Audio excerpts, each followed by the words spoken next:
Dugay na nga wanted sa kasong pagpatay dito sa Gihulngan, Negros Oriental, nadatpan sa lungsod sa Dumanhog. Taxi driver gipusil sulod sa iyang taxi. Lalaki nireklamo nga gitiunan og armas sa sakop sa Barangay Intelligence Network sa usa ka police checkpoint. Security guard nga hubog, patay, human na unay sa iyang improvised shotgun. Kadikuan sa kapulisan nga responsable sa pag-ikya sa mga pulis nga akusado sa pag-ambush o pagpatay kang Attorney Noel Archibald o mga kauban, pasakaan og sumbong.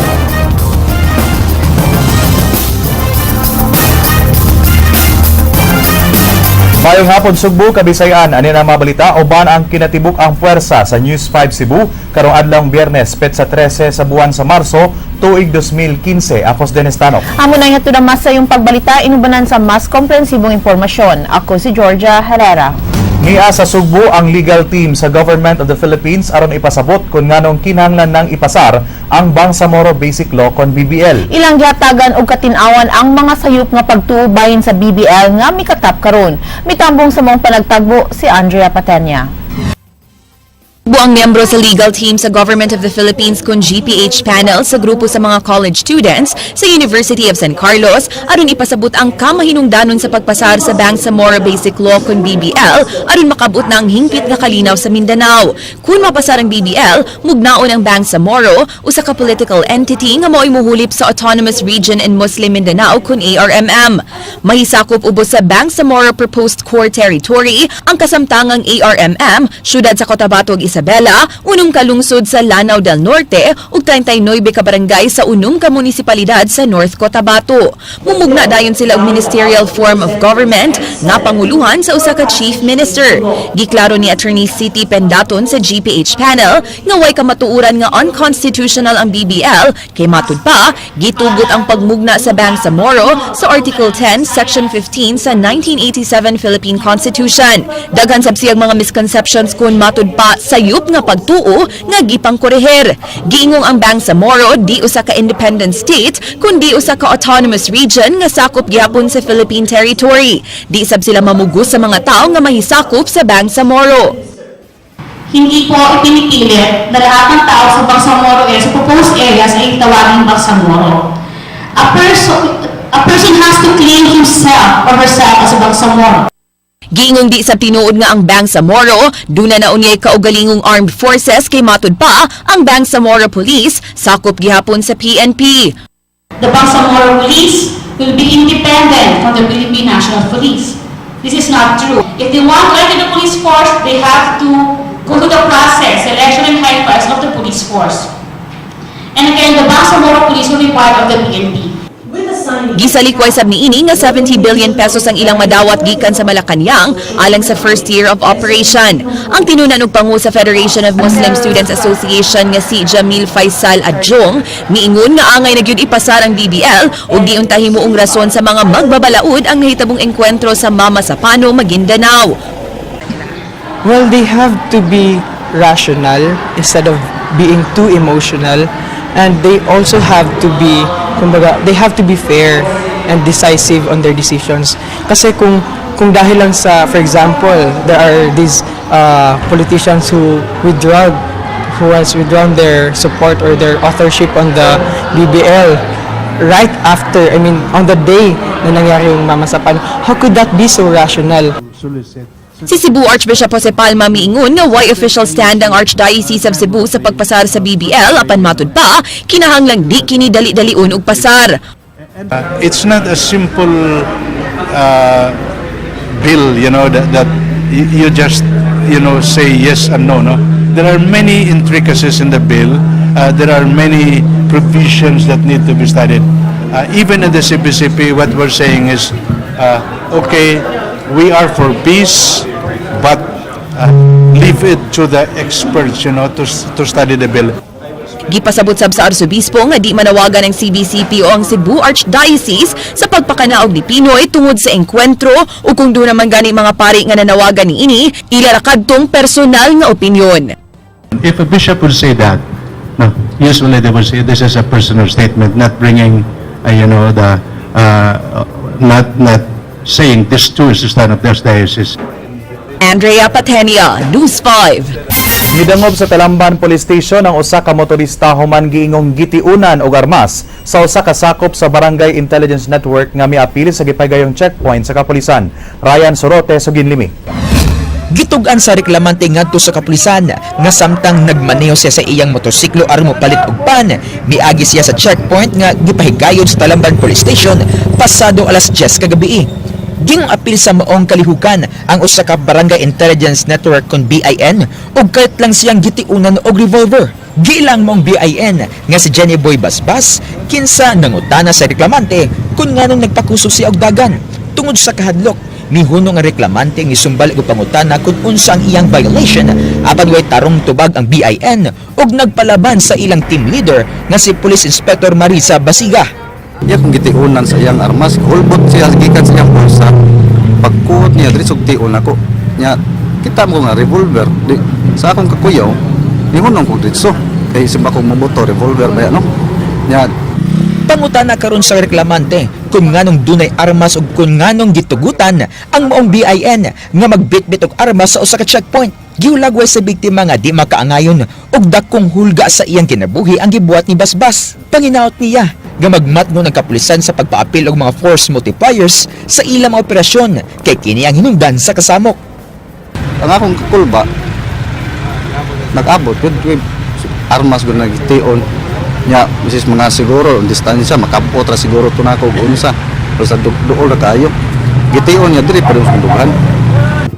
Suway nga gikuhan sa iyang habig ang team leader sa checkpoint nga si Police Inspector Marisa Basiga apan giingong nakalakaw na kini uban ang gireklamong BIN nga si Basbas. Base sa PNP checkpoint guidelines, gitambagan ang mga motorista nga mo-report dayon sa mga otoridad kung dunay himuong kalapasan sa maong mga lagda sama sa pagpahigayon sa checkpoint sa ngitngit, pagparikisa o pagpamugos sa pagpaabli sa mga sakyanan o compartments. Ryan Sorote, News 5. Human sa unong katuig nga pagtago-tago, hingpit na gyung nasikop ang usa ka mag-uuma nga nakapatay dito sa Gihulngan City sa lalawigan sa Negros Oriental. Sugin ni Leslie Caminada Vestil.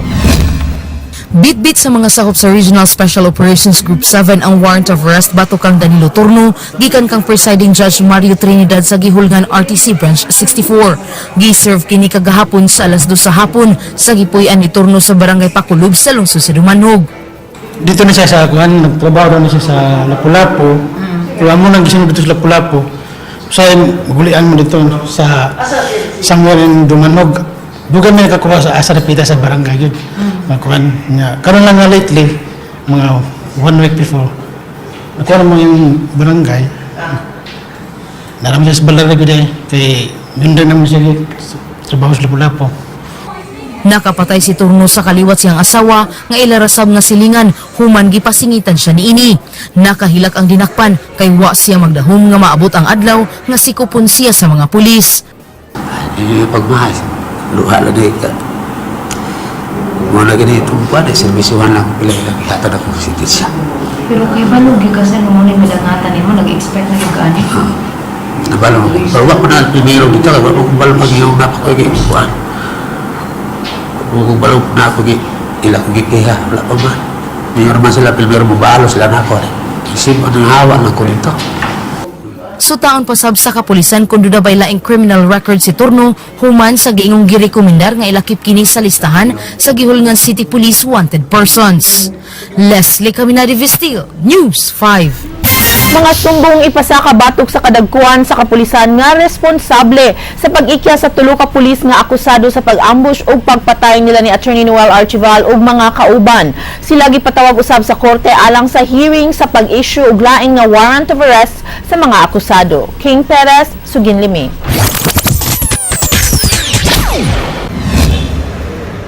Paatubangon sa korte ang Pangulo sa Highway Patrol Group ug ang nangu sa Personal Holding and Accounting Section sa kapulisan. Sila paatubangon ni RTC Executive Judge Soliver Peras kinsa nagpatawag og usa ka hearing alang sa pag-issue og alias warrant batok sa akusado sa pag-ambush ug pagpatay kang Attorney Noel Archival ug mga kauban.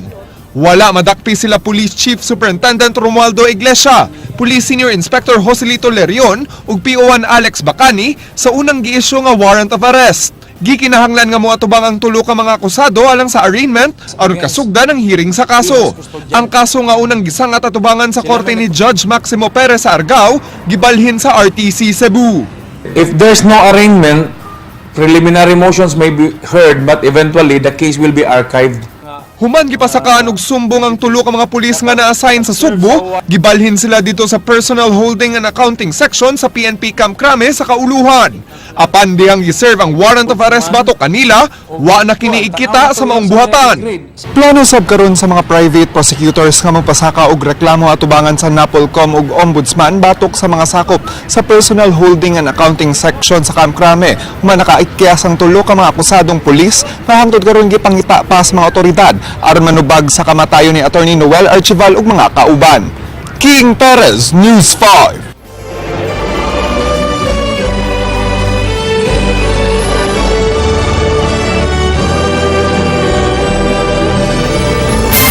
Gisusi sa mga sakop sa Archdiocese of Cebu uban ang mga tigbalita ang nagpadayong construction sa International Eucharistic Congress Pavilion nga nanay-mutang sa compound sa Archdiocesan Seminary sa Barangay Mabolo.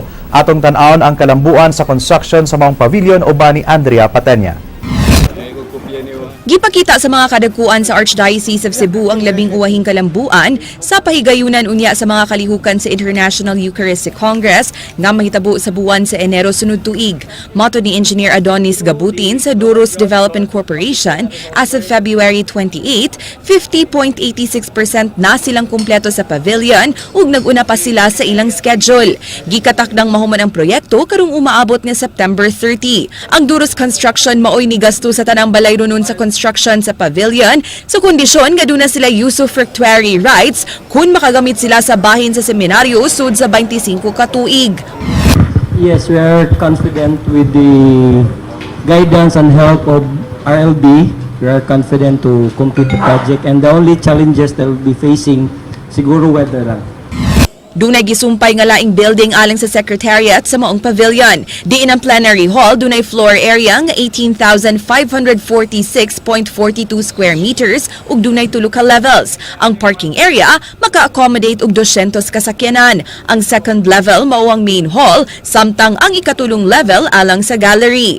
10,000 ka tawo ang ma-accommodate sa main hall ug sa mga nagpalibot nga galleries. Sa secretariat building dunay floor area nga 7,207.86 square meters ug makita ng secretariat, mess hall alang sa dignitaries, chapel ug pipila ka halls alang sa exhibits. Spartan ang concept sa pavilion nga sama og itsura sa usa ka warehouse. Duna kini kinatibuk ang project cost nga 549.3 million pesos. Aron mapaymuslan ang pavilion human sa IEC, himuong pastoral center alang sa mga relihiyosong kalihukan ang plenary hall, samtang ang secretariat building mahimuon niyang bagong minor seminary sa Archdiocese of Cebu.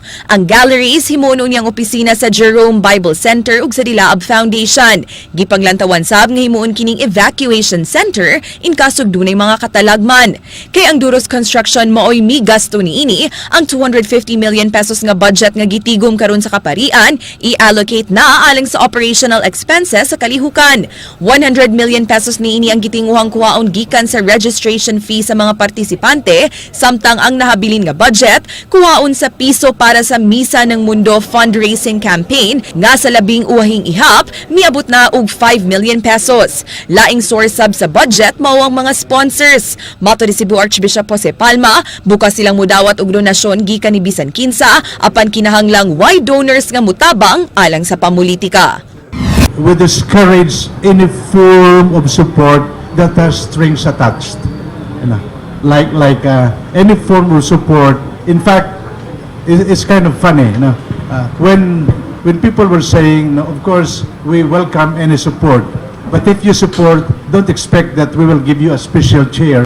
Andrea Patenia, News 5. Nagsugod niya itong Domingo ang top-rated nga agribusiness TV program nga Let's Do Business dinhi sa TV5. Nakita kini sa TV5 Cebu ug Davao sugod alas 8:30 hangtod alas 9 sa buntag matag Domingo. Sugin nimi JP Lauquatsera.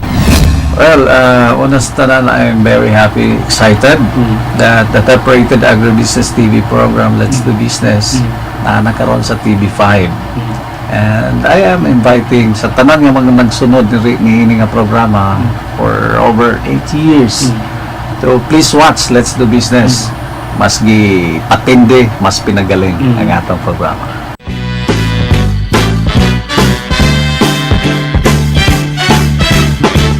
Sama sa naandang programa nga Let's Do Business o ni classmate Boyet Cortez, maghatod gihapon kini sa mga trends sa natad sa agribusiness. Muhatag sa kini og giya sa pagmamuhi og baboy, tips sa pagmamuhi og manok kinigtan ug sabong sports. Sa Let's Do Business magod kay aduna say halapad na market. Imagine agribusiness world, especially the hand raisers, the gainful raisers. That is huge. Yeah, when we talk about agribusiness, well, this is the backbone of the economy of our country. Gidasig ni kapatid classmate Boyet katong nagplanong mamuhi og mga hayop kay daghang oportunidad ang naghuwat alang kaninyo. Well, the opportunities in agribusiness is so huge. Dako gyud kaayo. It's a matter of doing it. It's a matter of magsugod na. Oo. So daghan tag mga bakante nga mga luna nya kini manggod bisag lantawon pa nato sa dugay ng mga katuigan. Ang panginabuhi sa kadaghanan kaniadto mao man gyud ni ang pag-uma, pag-alima og mga kahiyupan hangtod nakahimo na og daghang professional sa matag pamilya, matag panimalay nga nakatabang sa pagpa-asenso sa kinabuhi nato. Gawa sa kahayupan og sabong, sundan kini og laing pamaagi sa panginabuhian. Kini mao ang Classmate TV I Love You My Mekaniko nga magtudlo sa mga basics nga pamaagi unsaon pag-ayo sa mga sakyanan.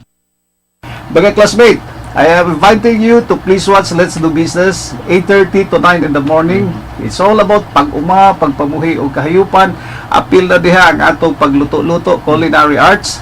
Unya diri sa atong Classmate TV, I Love You Mekaniko, at least naman lang mahibalota how to take good care of our mga sakyanan. Ma-auto man ka na or ma-motorsiklo.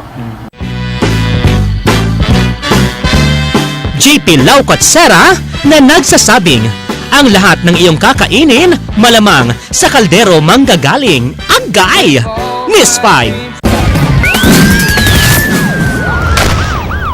Patayang usa ka gwardya human maunay sa iyang armas samtang naglingkod. Sugin ni Ryan Sorote. Dead on arrival sa Mandawi City District Hospital, ang security guard nga si Edson Dura human gingong maunay sa iyang kaugalingong pugakang o improvised shotgun pasado alas 9 kagabi. Gingong naglingkod ang biktima sud sa gibantayan nga Nagasaka Shipyard sa Barangay Tayod, lungsod sa Konsolasyon dihang nahitabo ang insidente. Suma sa iyang mga kauban, nagbitbit kini sa iyang pugakang samtang mipahuway human nagroving. Tapad sa biktima sa wa pang hitabo ang welder nga si Eduardo de la Rosa, kinsa miingon nga nakainom ang maong gwardya. Wa makamatigod si de la Rosa nga nagbitbit og pugakang ang gwardya ug wa say misaysay nga problema. Diyang mibarog si de la Rosa aron mopalit og ice water, kalit lang nga dunay may buto og sa iyang paglingi. Nagkadugo na ang biktima og nangayog tabang. Aw isampit siya. Ito pag ingon niya nga kamo nila may mao sa buto dayon. Pag buto mo to ni ana unsa man na nga armas pa rin yung buto. Igo sa tuong Ilocan ang naangkod sa biktima kinsa nakuyapan human sa kadaghan sa dugo nga nawagtang. Bisan gamay ra ang samad ini, gingong ang kadugay ug ang kadaghan sa dugo nga nawa ang gitudlong hinungdan nganong nakabsan kini sa kinabuhi. Pagtan-aw nako dugo na. Pag dugo wa na ko ikapadretso og dagan kay para makatawag ko og ambulansya. Gisalikway sa kapulisan nga dunay foul play kay tata umatod pa sa samad sa biktima nga self-inflicted kini. Ilang gidudahan nga natukuran sa nakainom nga biktima ang pugakang mo nga mibuto kini base sa anggulo sa samad, tattooing marks ug matraces sa pulbura sa iyang lawas. Kuan sir, accidental firing. Okay. Yes, sir. While on duty ang atong gwardya, na-aksidente. Ryan Sorote, News 5. Gisikop sa kapulisan ang usa ka 20 anyos nga lalaki nga nagmaneho og motorsiklo nga way lisensya og nagdala pa gyud og armas atol sa checkpoint. King Perez, sugin nimi. Gisita sa mga sakop sa Cebu City Police Office Public Safety Company ang 20 anyos nga si Melchor Ejares kay wa nagsulubog helmet samtang nagmaneho sa iyang motorsiklo sa may sitio Tugup sa Barangay Babag. Dihang gikapkapan nakuhaan kini og kalibre 38 nga revolver nga dunay bala ug walay lisensya. Wa say driver's license si Ehares ug expired ang rehistro sa iyang motorsiklo. Ato nang kalakapon sa nabi sa involvement sa kubaya. So background checking ato ba? Pag background check niya. Gilimod sa dinakpan nga usa siya ka kriminal ug matud niini nga nagdala siya sa maong armas kay nagselo siya humantok ba sa iyang kumpare ang iyang kapuyo. Wa motubag si Ehares kun unsaon niya ang armas nga iya rang gihuwaman. Nahibaw ang inahan sa dinakpan nga nagselos ang iyang anak apan wa siya magdahom nga manghuwam kini og armas. Kahit kay sir inanis niya yung di kwarta niya. Ingalan sa kong anak ang papriso lang siya. King Perez, News 5. Kritikal ang kahintang sa usa ka taxi driver nga gipusil ganiyang kadlawon sud mismo sa iyang gimanehong taxi unit. Ryan Sorote, Sugin Limi. Usa ka lanog sa buto sa armas ang nakapahinganghas sa mga tambay sa sitio San Miguel, Barangay Giso sa Dakbayan sa Mandaue, pasado alas 2 ka ganiyang kadlawon. Diyang ilang gisusi ang gigikanan ni ini sa ngiob nga dapit kilid sa Cebu International Convention Center. Nakita na nila ang nagtinga nga taxi driver nga si Donald Kili kinsa nakaangkon usad pinsilan siyang ulo. Tanaw ra mina, open man siya dito na way gyud tawo kanang nikuan ana niya ba. Wala sad mi.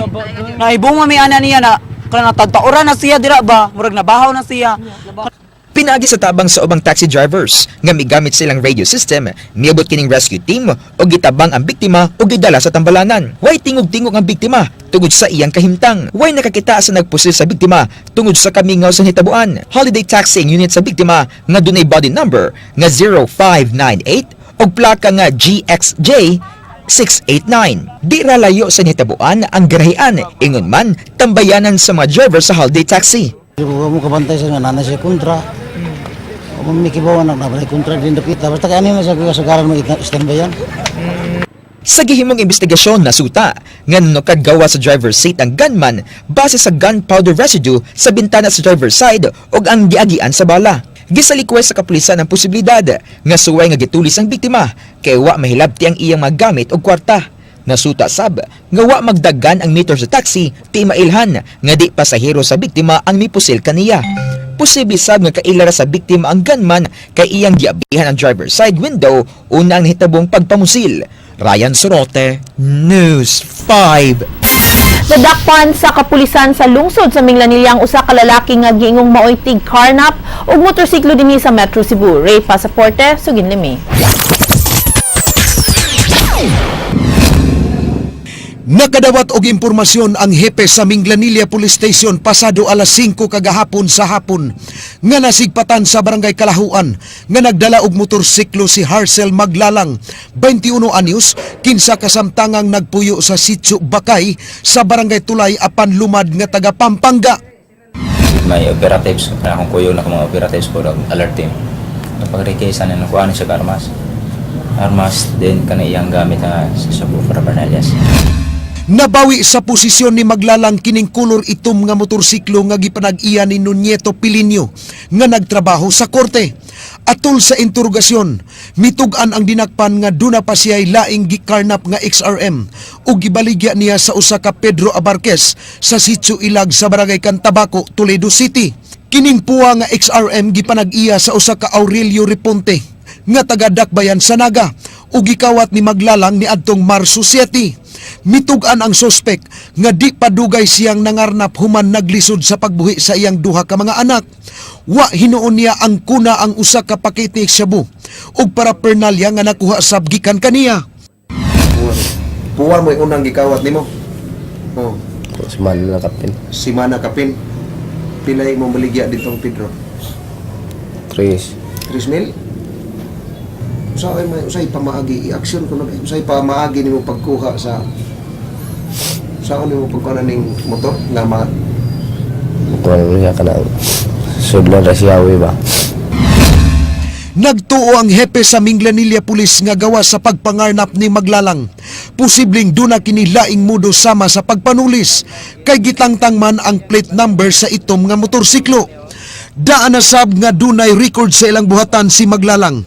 Human nangawat og kanding og napasakaan og kaso. Ug gani tulo pa kini kasimanang nakagawa sa prisuhan. Dugang pagtuo sa kapulisan nga sa pagkasikop ni Maglalang, maminusan ang karnaping incident sa Metro Cebu. Apan wa nila gikonsiderar nga sakop kini sa sindikato.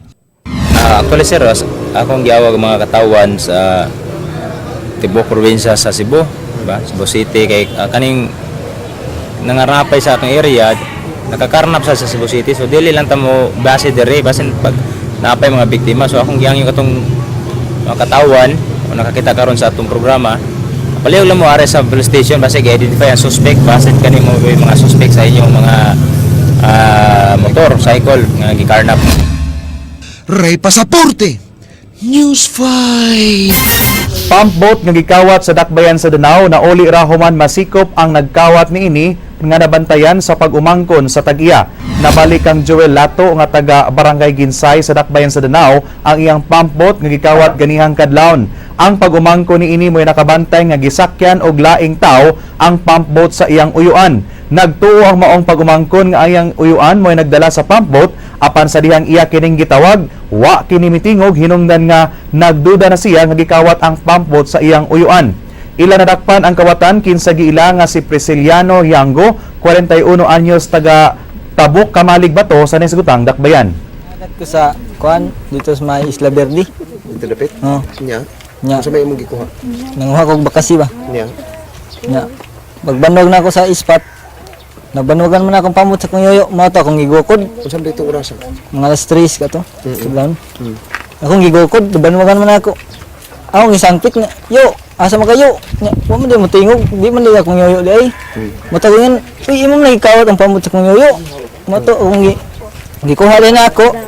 Ako lang gigot sa akong sakayan, akong giguroy. Pagkuha na, pagkahayag na, pagbago na ko. Oh, mga usang oras ka to? Mga alas 5. Nya. Wa naman di akong baruto. Ako gipangita. O asa na ron. Sao mi pamot sa akong kuan. Silingan nga di, kaya akong pangitaon. Nasugatan naman ako sila sa doon. Nabagtan din sa akong pag-umangkon. Nakitaan sa silingas Tag-iya sa pambut nga drive ba na ang kanang gibugsayan na bitaw ang bangka o bang pambut padung na dito sa laod. Yeah. Buto kay Laing drug pusher na sab sa dakbayan sa Lapu-Lapu ang nasikop sa gipigayong bypass operation sa kapulisan kagabi. Nasikop sa mga sakop sa Mactan Police Station si Sabiniano Ryan Dayondon nga taga Barangay Agos. Natigayon ang operasyon base sa reklamo nga nadawat sa kapulisan sa mayaging semana nga dali ra na kumpirmar tungod sa kalantaran sa iyang illegal nga kalihukan. Nakuhaan ang dinakpan og 11 ka mga paketeng shabu og duha ka kalibre 45 nga pistola. Ipaubo sa ballistics exam ang armas aron masuta kung nagamit kini sa krimen. Gawa sa drogas, may reklamo sab ang mga residente sa Barangay Punta Inganyo sa giingong presensya sa mga armadong tao sa ilang dapit. Usually kung doon na yung tawag nga to complain sa regarding sa concerned citizen, ato ginasya sunandayon. So ato pong tanawon ug unsa katino dahil ilang report, kung dahil yung pataka po, kinahanglan nato ito i-validate to. Gilusad kagahapon ang partnership sa PLDT SME Nation uban ang Samsung Philippines ug Microsoft Philippines aron mas makahatag og mas nindot nga serbisyo gamit ang broadband ug digital solutions tibuok nasod. Gipasabot ni PLDT Business Development Head Ninyo Nanangkil nga pinaagi sa maong kasabutan di na maglisod ang mga negosyante sa pagpangita sa ilang mga gikinahanglan sa ilang mga buhatan kaya mo paspas na unya ang ilang wireless broadband solution ug satellite services.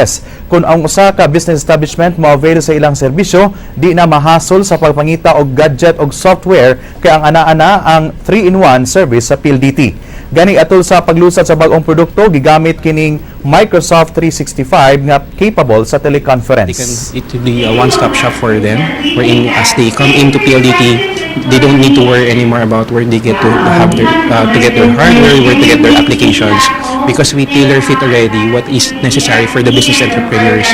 So if they need computers, they need tablets for their business, with the applications of Microsoft, with the applications of PLDT, they can get it in one.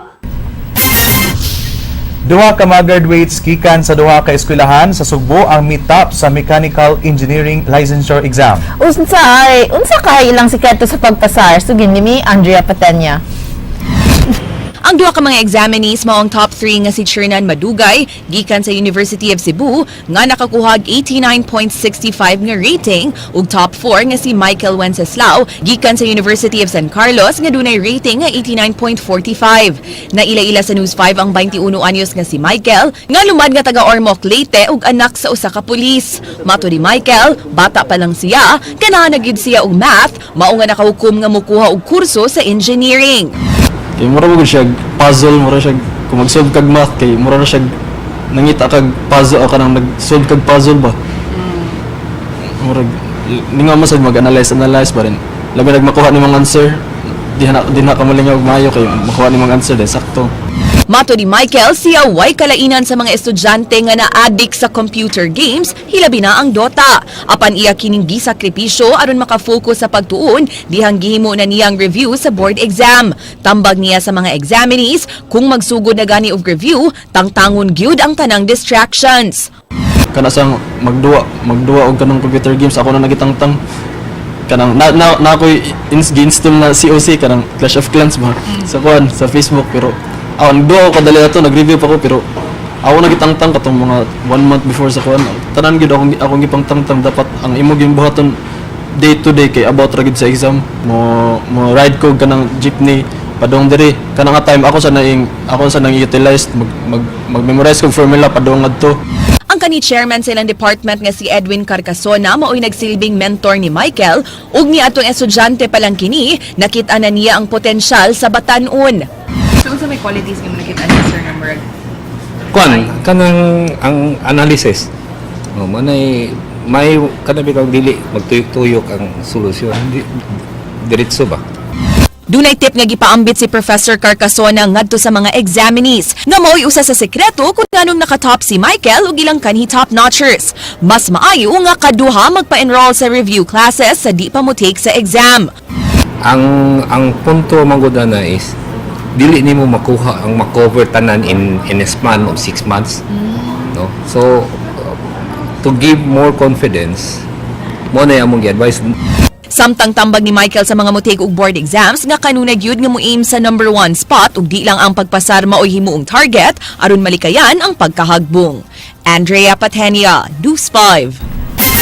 Gi-question ni kanhi Gobernador Gwen Garcia ang motibo ni board member Gigi Sanchez sa pag-ukay og balik sa isyu sa kontrobersyal nga balili property nga napalit sa Kapitolyo. Matud ni Garcia, siya mismo ang mipasaka og kihabatok sa mga balili aron niuli ang kwarta nga nabayad sa Kapitolyo. King Perez, sugin ni May. Gimando ni Judge Rafael Irastorza sa Cebu City RTC nga iuli sa Balili Estate ang 37.8 million pesos nga nabayad sa Kapitolyo. Ang kaso gipasaka ni kanhi Gobernadora Gwen Garcia panahon sa iyang administrasyon human masayring nga submerge ang yuta nga napalit sa Kapitolyo.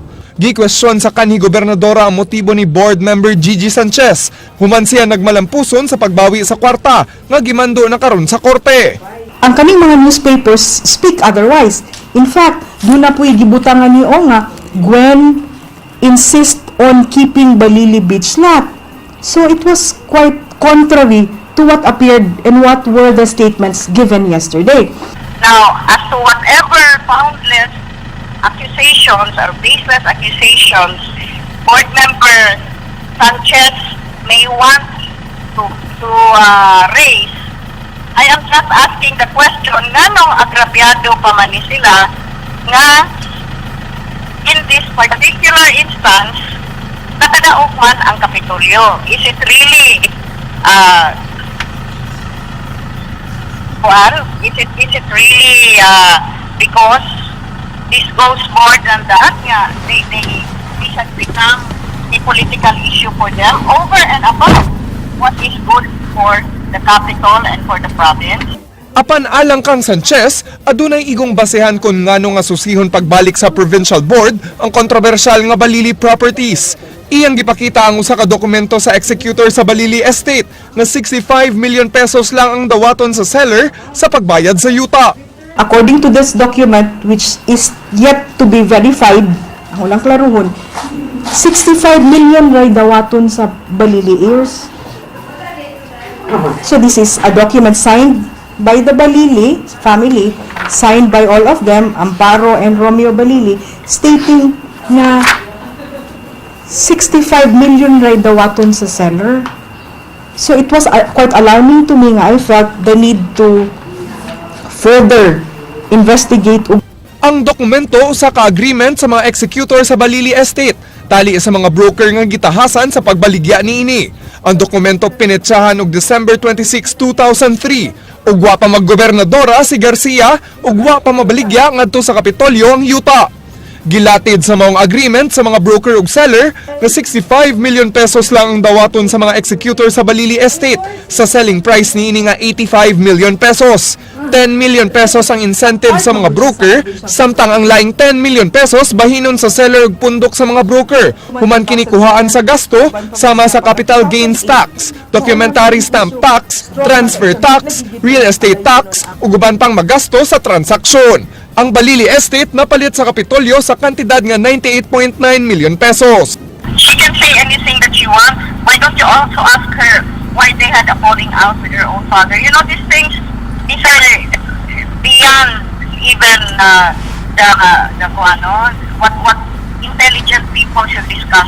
I'm compelled to let the public know kaya wala naman akong amahan, and I think he kept this for a purpose. King Perez, News 5.